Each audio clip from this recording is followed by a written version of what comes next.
오래전에 수요 기도회 시간에 요엘서를 강해한 적이 있습니다.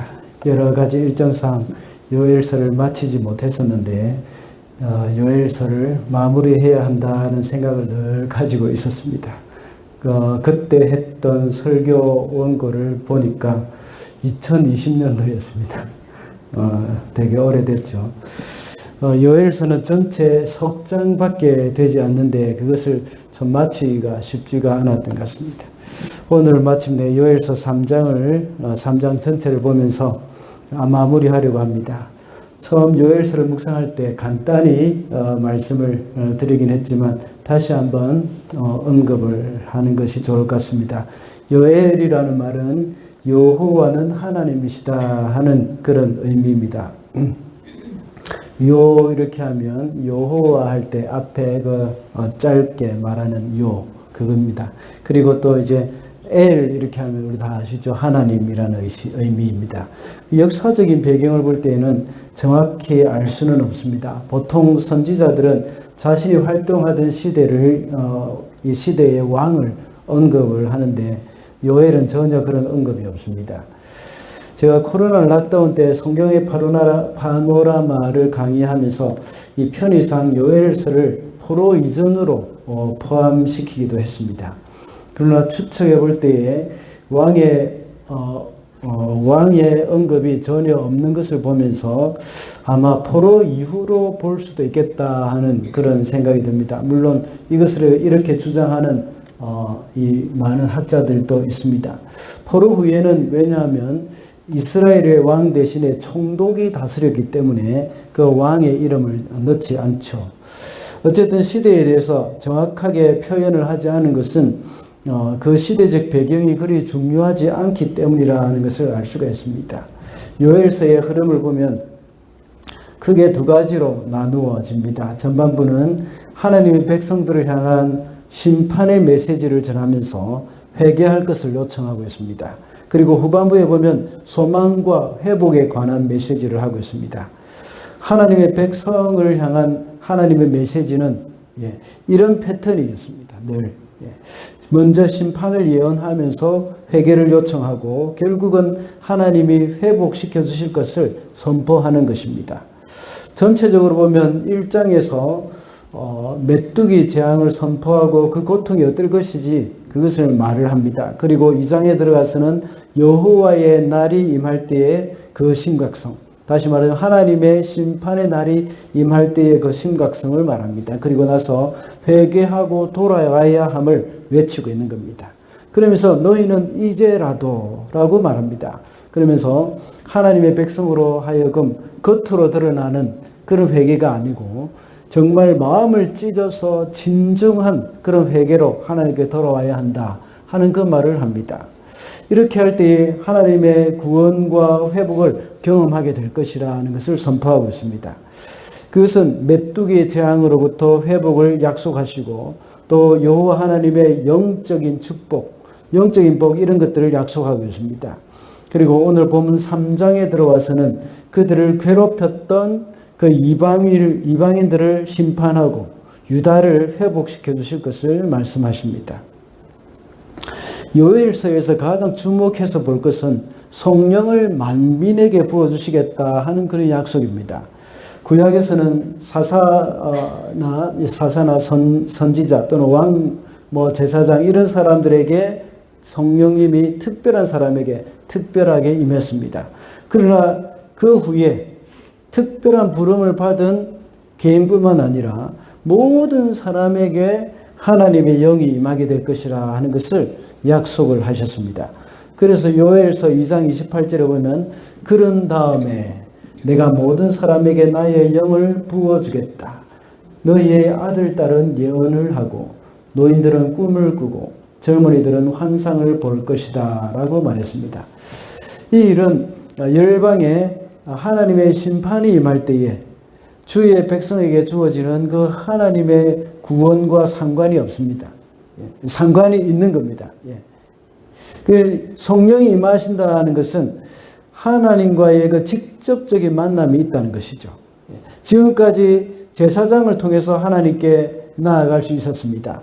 그렇지만 하나님의 구원이 임할 때는 우리가 하나님의 임재 가운데 살면서 직접 하나님께 나아갈 수 있다는 것을 말씀하고 있는 겁니다.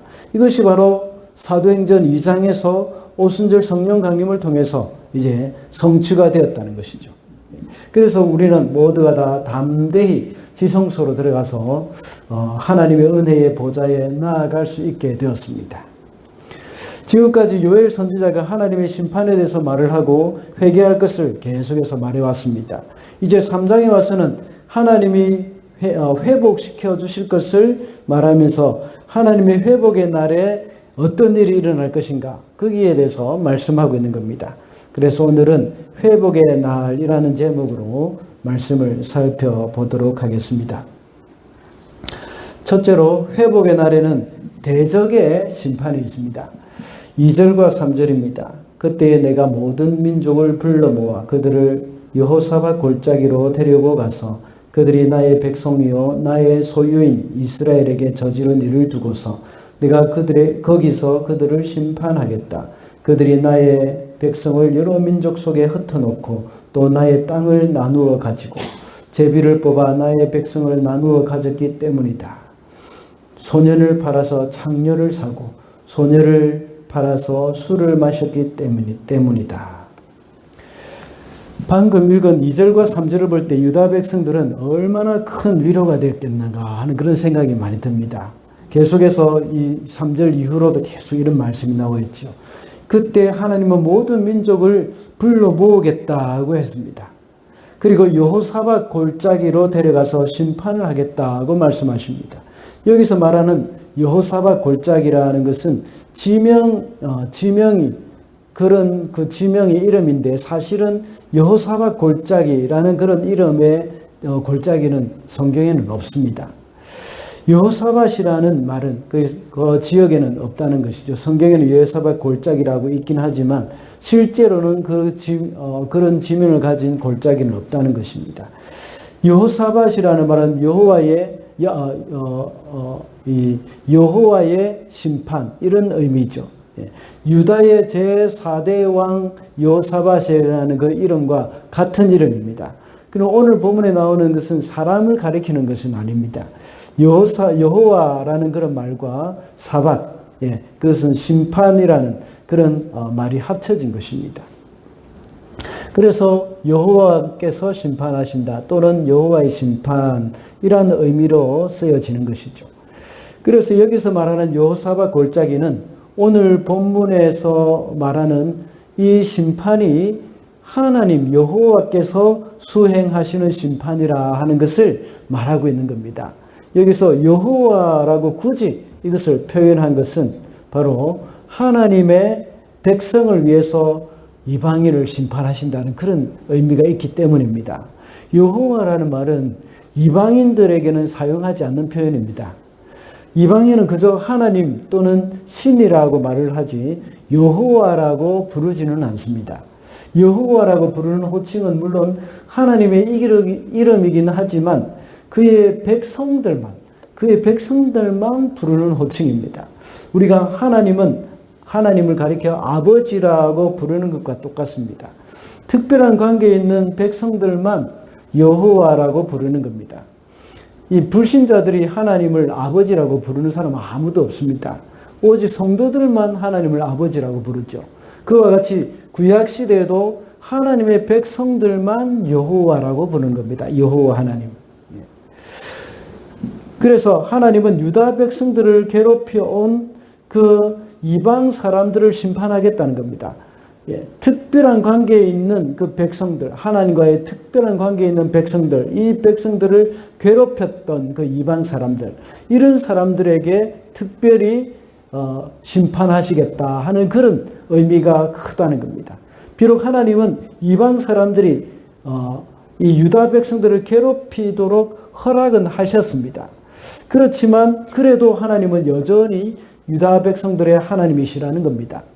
그래서 방금 읽은 2절에서 이방인들이 나의 백성이요 나의 소유인 이스라엘에게 저지른 일을 두고서 내가 그들을 심판하겠다 하고 말씀하시는 겁니다. 그렇다면 도대체 이방인들이 하나님의 백성을 어떻게 했길래 하나님은 이들을 심판한다고 하겠습니까? 그들이 하나님의 백성을 여러 번 민족들에게 흩었고 또 한 민족뿐만 아니라 여러 민족에게 이렇게 흩어놨다는 겁니다. 또 하나님의 백성의 땅을 나누었다고 말합니다. 그리고 제비 뽑아서 나의 백성을 나누어 가졌다 하고 말을 합니다.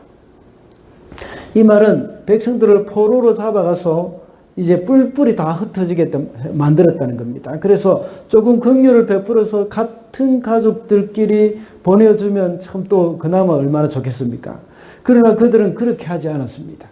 오히려 가족들끼리 함께 가지 못하도록 일부러 이렇게 흩어 놓았다는 뜻입니다.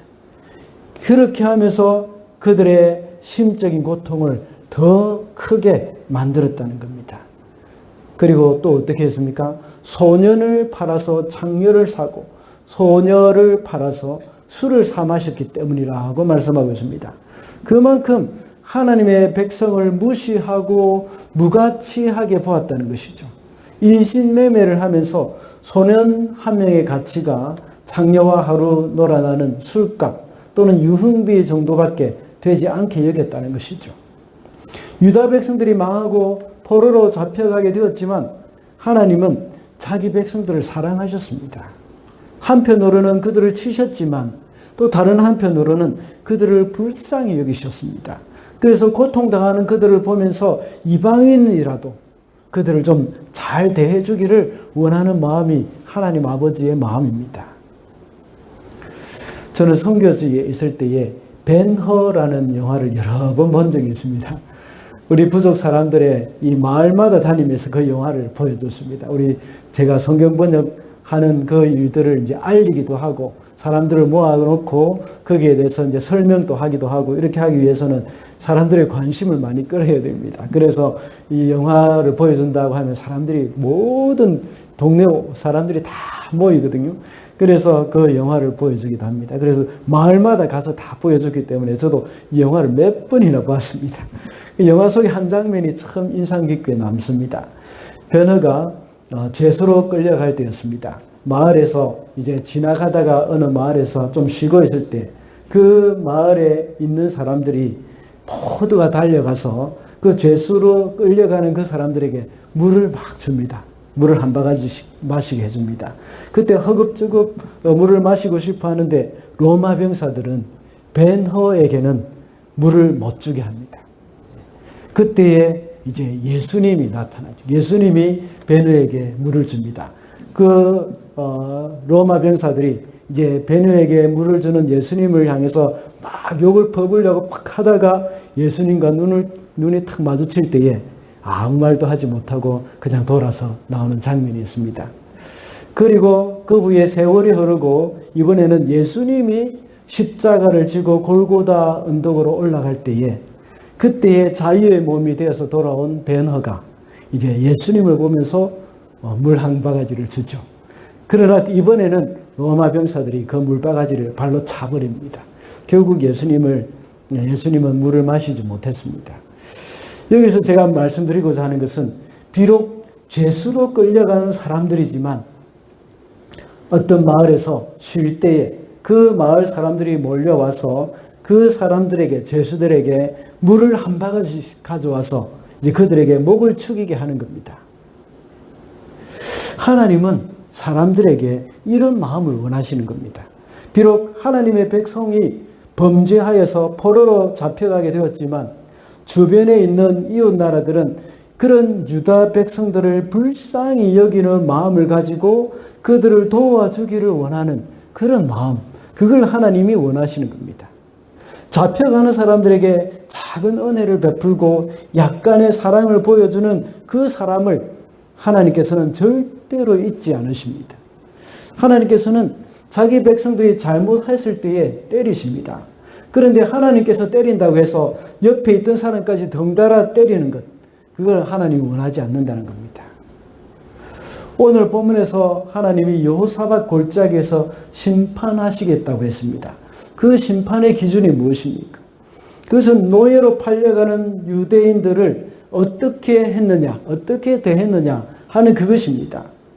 그들에게 물을 한 그릇이라도 주는 그런 사람에게 상을 주실 것이라 하는 겁니다. 그러나 이렇게 마음의 고통을 더하기 위해서 잔인하게 대하는 사람들, 그런 사람들에 대해서 용서하지 않으신다고 그렇게 말씀하시는 겁니다. 우리가 얼마 전에 살펴본 마태복음 25장의 말씀에서 양과 염소의 비유를 잘 기억하실 것입니다. 하나님은 당신의 백성을 하나님 당신과 동일시 하십니다. 지극히 작은 소자에게 한 것이 바로 나에게 한 것이라고 말씀하셨습니다. 이 세상에는 고통당하는 사람들이 참 많습니다.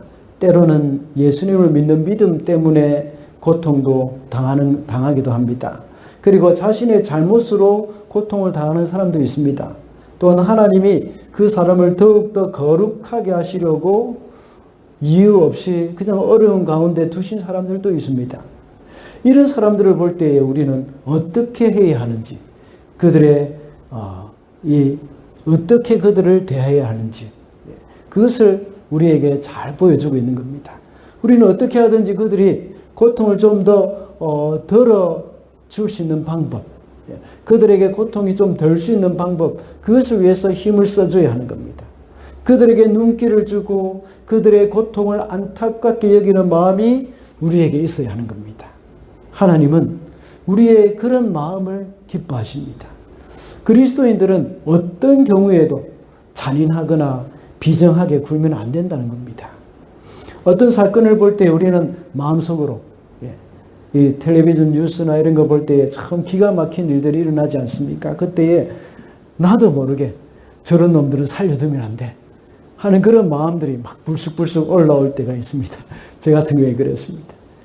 그러나 이런 마음은 사실 정의감이 넘치는 것 같지만 하나님은 우리 성도들에게 이런 마음보다는 이 긍휼의 마음을 가지기를 원하시는 겁니다. 오늘 본문에 나오는 이방인들은 유다 백성들이 포로로 잡혀가서 또 팔려가는 것을 보고 이런 긍휼의 마음보다는 오히려 그들의 고통을 더 가중시키는 것을 보셨습니다. 그리고 그들이 하나님의 백성으로서, 백성의 대적으로서 그들을 이제 하나님께서 심판하신다고 말씀하셨습니다. 우리 성도들은 아무리 악한 사람이라고 하더라도 그들을 보면서 불쌍히 여기면서 어떻게 하든지 그들을 도와주고자 하는 마음, 이것이 우리에게는 필요합니다.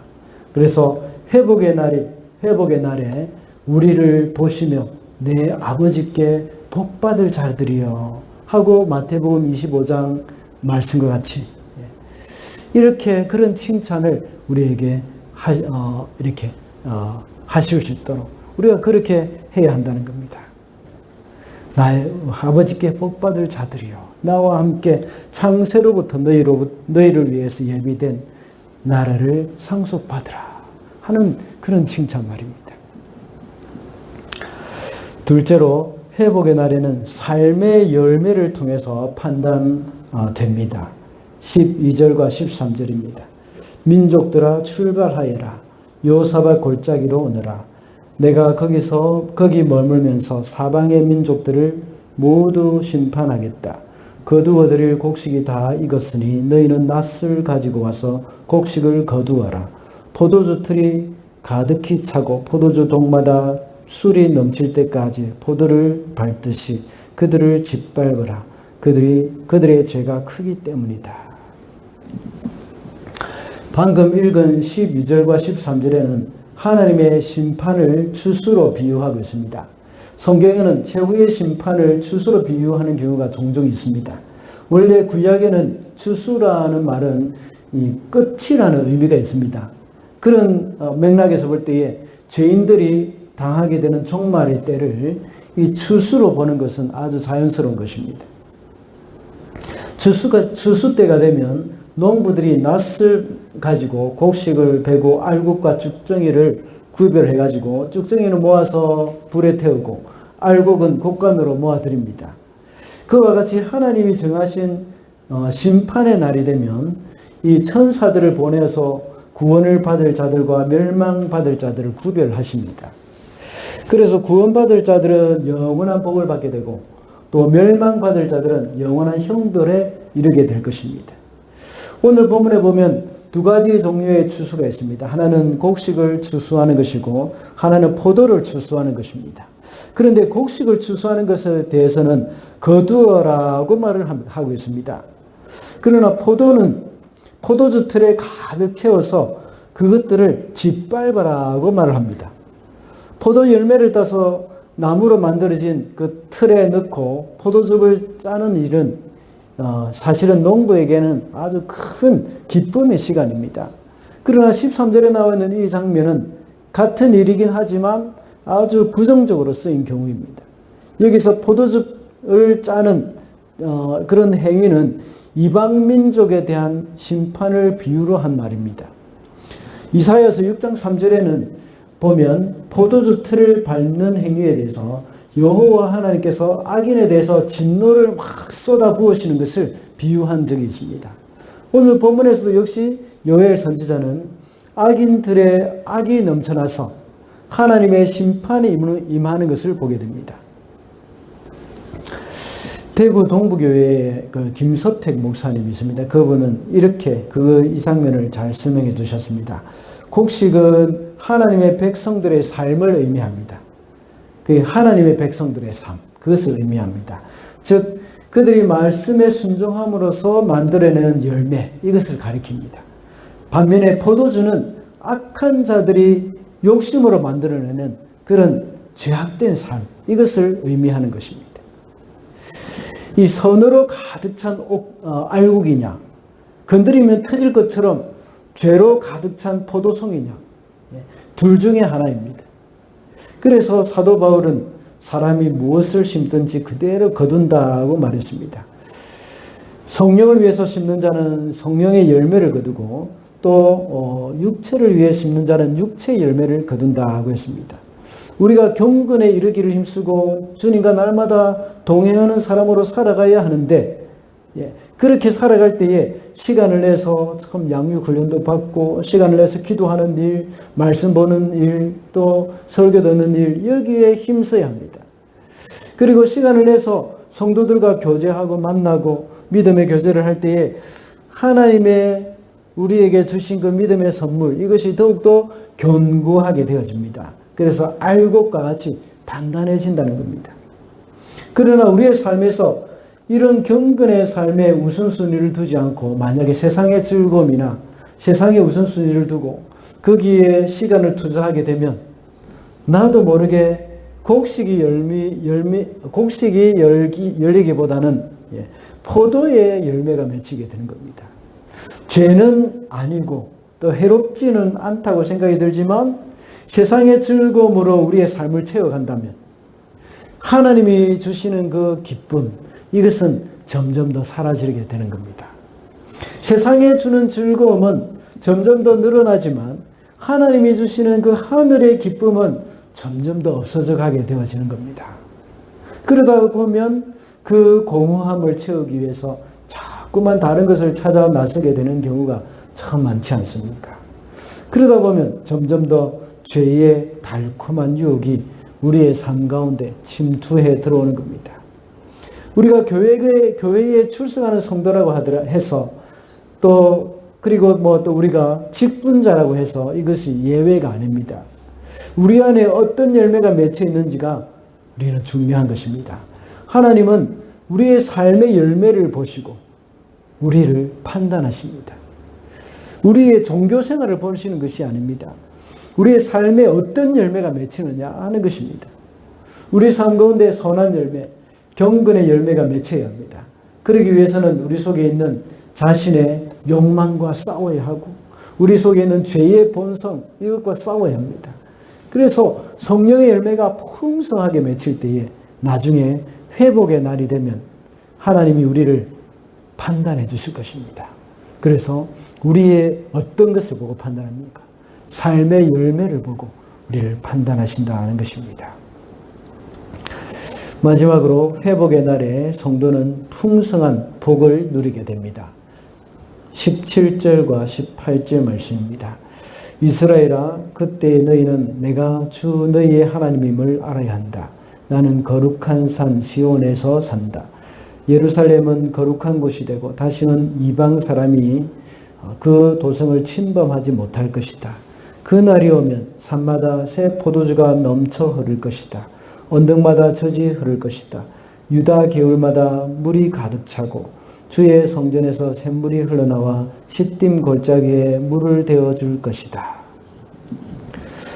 회복의 날에는 다시는 이방 사람들이 그 도성을 들어오지 못한다. 침범하지 못할 것이다. 하고 말씀하고 있습니다. 이 말씀은 교회를 가리키는 겁니다. 하나님이 예루살렘을 회복시킨다는 것은 신약의 교회를 말하는 것입니다. 이제 성령께서 임하셔서 요엘서 2장 28절의 말씀과 같이 그것이 이루어져 가지고 성령께서 임하셔 가지고 이제 본격적으로 신약의 교회가 이루어지는 그날은 바로 예루살렘이 회복되는 그런 날이라고 볼 수 있습니다. 그래서 하나님의 영이 모든 백성에게 부어지는 그 오순절 성령 강림으로 인해서 신약의 교회가 탄생한 것입니다. 그래서 지금까지 유다 백성들의 범죄로 인해서 예루살렘 성이 이방인의 침략을 받았습니다. 그래서 성이 무너지고 성전이 회파되어졌죠. 그러나 여기서 말하는 예루살렘은 형식적인 교회를 가리키는 말이 아닙니다. 하나님의 말씀에 헌신된 공동체, 이것을 가리키는 것입니다. 다시 말하자면 공동체는 절대 점령군이 들어오지 못하도록 영원토록 지켜주신다는 겁니다. 이것이 바로 하나님이 주시는 풍성한 복입니다. 그러므로 성도는 교회 공동체를 떠나서는 안 됩니다. 교회 공동체를 떠나게 될 경우에는 이런 보호를 받을 수가 없습니다. 언약의 교회 공동체, 그것은 우리의 영적인 삶을 지켜주는 겁니다. 그러나 언약의 공동체를 떠날 때에 우리의 삶은 이방인의 점령군과 같은 그런 존재들이 막 들어오게 되는 겁니다. 그래서 이 세상의 풍습이 너무나도 쉽게 물들어 우리로 하여금 우리에게 침투해가지고 우리가 이방 세상, 이 세상의 세속적인 풍습에 물들게 되어버리는 겁니다. 그러므로 우리는 이것을 명심해야 합니다. 교회의 공동체를 소중히 여기고 결코 떠나서는 안 된다는 겁니다. 모세오경에 보면 죄를 지은 자들에게 경고하기를 이스라엘에게서 끊어질 것이라는 그런 말이 자주 나옵니다. 이 말은 공동체에서 쫓겨나게 된다는 겁니다. 그리고 신약에 와서도 유대교에서 출교를 당한다는 것은 공동체에서 쫓겨난다는 그런 말로서 아주 무서운 형벌입니다. 언약의 공동체에서 제외된다는 그 말이 이토록 무서운 형벌입니다. 오늘날에 있어서 우리 교회 공동체, 그 안에서, 교회 공동체 안에서 하나님의 특별한 보호를 받을 수 있다는 것을 우리는 기억해야 합니다. 그들은 죄로부터, 언약의 공동체 안에 있는 그 성도들은 죄로부터 보호를 받을 수 있을 뿐만 아니라 여러 가지 악한 사단의 공격으로부터도 역시 보호를 받습니다. 성도가 공동체를 떠날 때에 영적으로 무감각해지기 시작합니다. 그래서 하나님의 은혜에 대해서 민감하지 못하게 됩니다. 교회 공동체를 떠날 때에 죄에 대해서 무디어지기 시작하는 겁니다. 겉으로 보기에 교회가 아무것도 아닌 것처럼 보이고 너무나도 약해 빠진 것처럼 보일 수도 있습니다. 그러나 이 세상에 유일한 소망은 바로 교회입니다. 하나님은 교회를 통해서 구원을 주시고 교회를 통해서 하나님의 그 언약의 백성을 보호하신다는 사실, 그것을 우리는 잊어서는 안 됩니다. 그래서 오늘 17절의 말씀과 같이 이제 다시는 예루살렘에 이방인이 침범하지 못한다 하고 말씀하는 겁니다. 하나님이 주시는 모든 복은 바로 이 교회 공동체를 통해서 이루어집니다. 교회 공동체 안에 머물러 있을 때에 하나님의 보호를 받게 될 뿐만 아니라 또 다른 풍성한 복을 누리게 된다고 말씀하고 있습니다. 교회 공동체를 통해서 하나님이 주시는 복이 뭡니까? 18절에 잘 나타나 있죠. 그 날이 오면 산마다 새 포도주가 넘쳐 흐를 것이다. 언덕마다 젖이 흐를 것이다. 유다 겨울마다 물이 가득 차고 주의 성전에서 샘물이 흘러나와 시딤 골짜기에 물을 데워줄 것이다. 하고 말씀하고 있습니다. 이 말이 의미하는 것이 뭐겠습니까? 과거의 가나안 땅은 어떤 땅이라고 했습니까? 하나님이 약속하신 그 약속의 땅, 젖과 꿀이 흐르는 땅이라고 했습니다. 그런데 이스라엘의 불순종으로 인해서 그 땅은 완전히 황폐되어졌습니다.